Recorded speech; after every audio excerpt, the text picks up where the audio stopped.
Thank you for the opportunity to co-create this experience. I'm just going to let Source kind of guide the question. I was focusing on something. There was an image, actually, as soon as I got here. I saw it and kind of teared up a bit. And it's tied to, I guess, my love life and just me as a person. You have a picture of a dog. It's called Puppy, and it's at the Guggenheim in Bilbao. And I was there about a week ago. So I'm kind of in this place where I'm fighting with my inner being, or there's some sort of resistance. And so I'll ask the question. There's this person in my life that I've attracted, and it's funny, he also likes dogs. But there's this kind of inner struggle between allowing myself to kind of be there for that person, or just allow that person into my life, because I grew up in a very conservative home, Catholic, and this idea that, you have to be straight. And for me, I'm not straight, nor am I gay. I'm just kind of going with the flow, and I'm attracted to people. So I was wondering if you could kind of help me sort what's going on and kind of...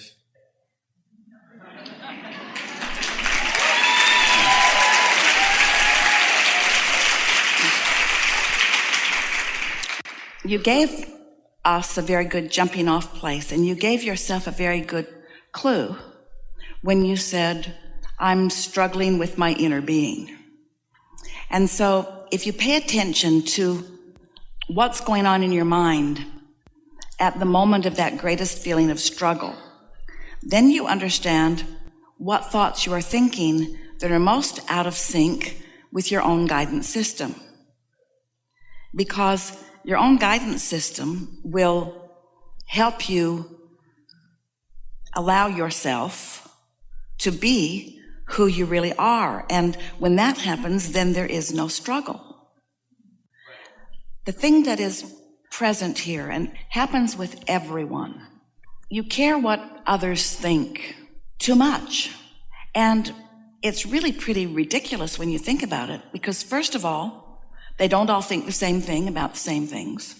And most of them have not walked in your shoes, so they don't have any clear read on who you are coming in, what your life has caused you to ask for, what you want now. So there's no guidance that you can get from any other person, even though there are a lot of people and communities that are full of all kinds of ideas about what you should do.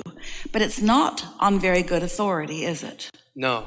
And mostly, when other people are wanting to guide you, we really want you to focus with us here for a moment, because we know you were following us as we were talking about you're an extension of source energy, and that non-physical part of you is still sourcing for you, is still flowing to you, and how when you allow yourself to stop thought that is resistant, meditation is the easiest way to do that. But there are other ways. Appreciation. The dog is demonstrating it all the time. When you allow your vibration to rise so that you are in vibrational harmony with your own inner being, and therefore you are in the receiving mode of what your inner being knows about this and that and this and that, or you can be in the receiving mode of what the public thinks about it, or about what this segment of the public thinks about it, or about what that person or that person or that person thinks. So I just want to ask you, which receiving mode do you think is the most beneficial to you? And of course, it's a ridiculous question, we know, because you want to be tuned into this highest source. And yet almost everyone is tapping into receiving mode of what somebody else thinks that they should do. And that's what causes so much confusion. If they would even be consistent, even if there were two parents in your life who were consistent about everything that they encouraged you to do, that might be some reasonable guidance you can listen to. But it's really rare to even find two parents that are on the same page about everything, or even about most things. And so what we're really getting to, and we want to deliver this to you softly, you've got no other choice. That wasn't as soft as we intended it. You have no other choice than to trust, to get in sync with your own inner being and follow that guidance. And what you will discover is who you really are, which is the nature of this question to begin with. It's so interesting how humans, we love you so much, in your laziness, want rules and requirements so that you don't have to think. Just tell us how it's supposed to be and we'll just do it, you say. Until somebody tells you how it's supposed to be and you don't want to do it. Because you are innately wired with this independence to explore and discover and decide. And your inner being will guide you to all of that, you see. So the best answer that we can give you is stop asking. Stop asking other people what they think. Stop. Can we delve into that? Because there's been moments where I've been tuned in, tapped in, turned on, and everything is happening. I've rendezvoused with the people I needed to. I was in the places that I needed to be, had the conversations I needed to have. But there's also been moments where I'm tuned in, tapped in, turned on, and there's this kind of people around me kind of, I guess, can't handle what I'm offering, and so they kind of project onto me their kind of disdain for what I... But here's the thing. No one can project anything onto you because this is the art of allowing. It's the law of attraction. It's the law of inclusion. There's no insertion. There's no assertion. Nobody can get all over you. But you can be focused upon what they're about and open the door wide and let them right in.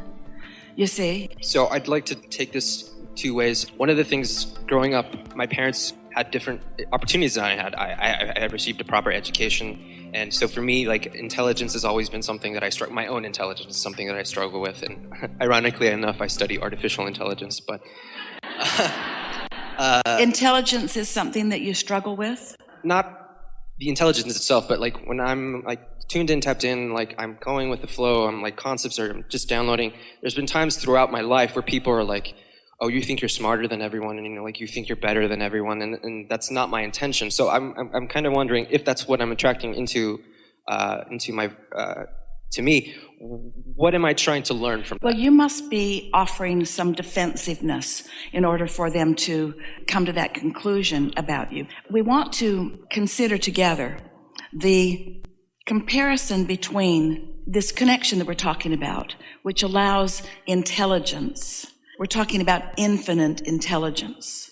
So next time someone accuses you of thinking you're smart, just say, yeah, I'm kind of tapped into infinite intelligence. Infinite intelligence. And that's actually what I felt like.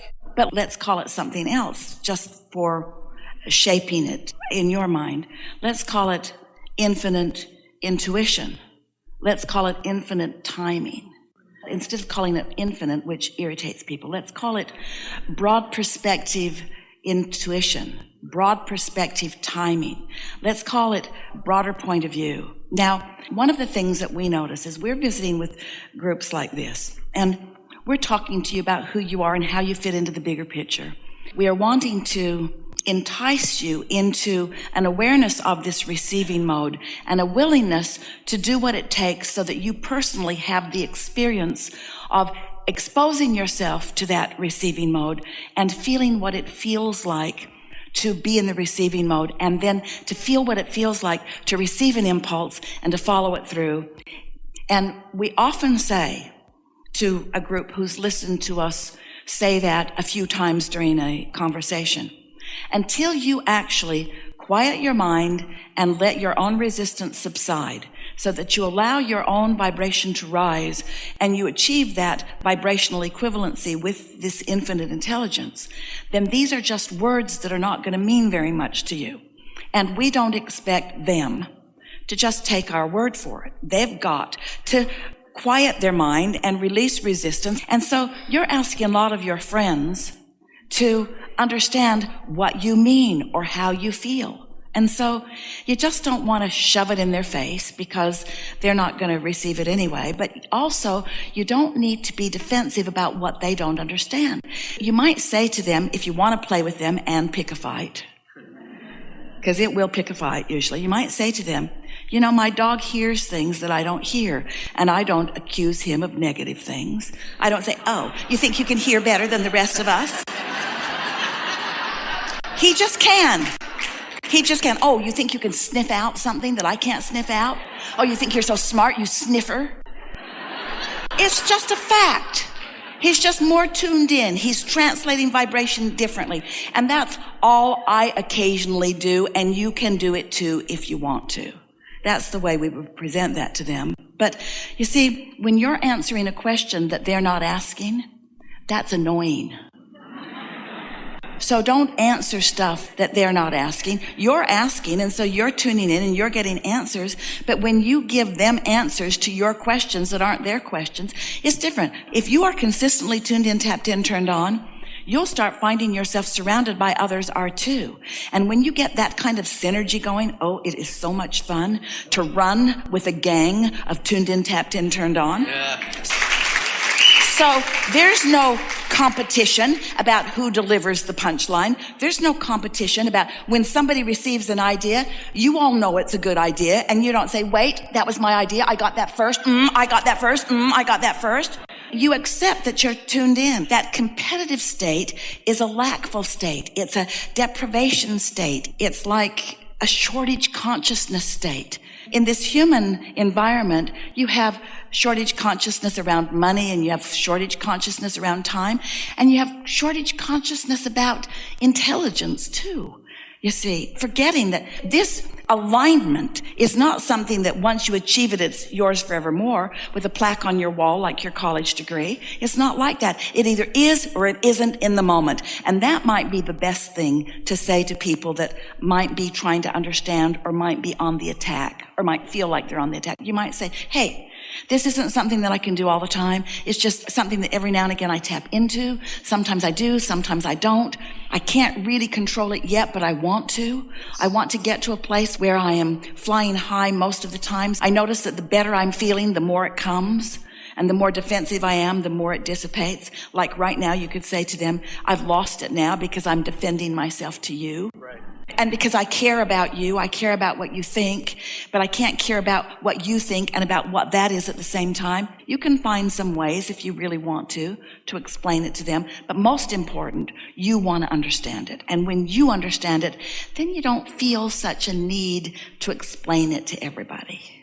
I think I understand it a bit more. Yeah.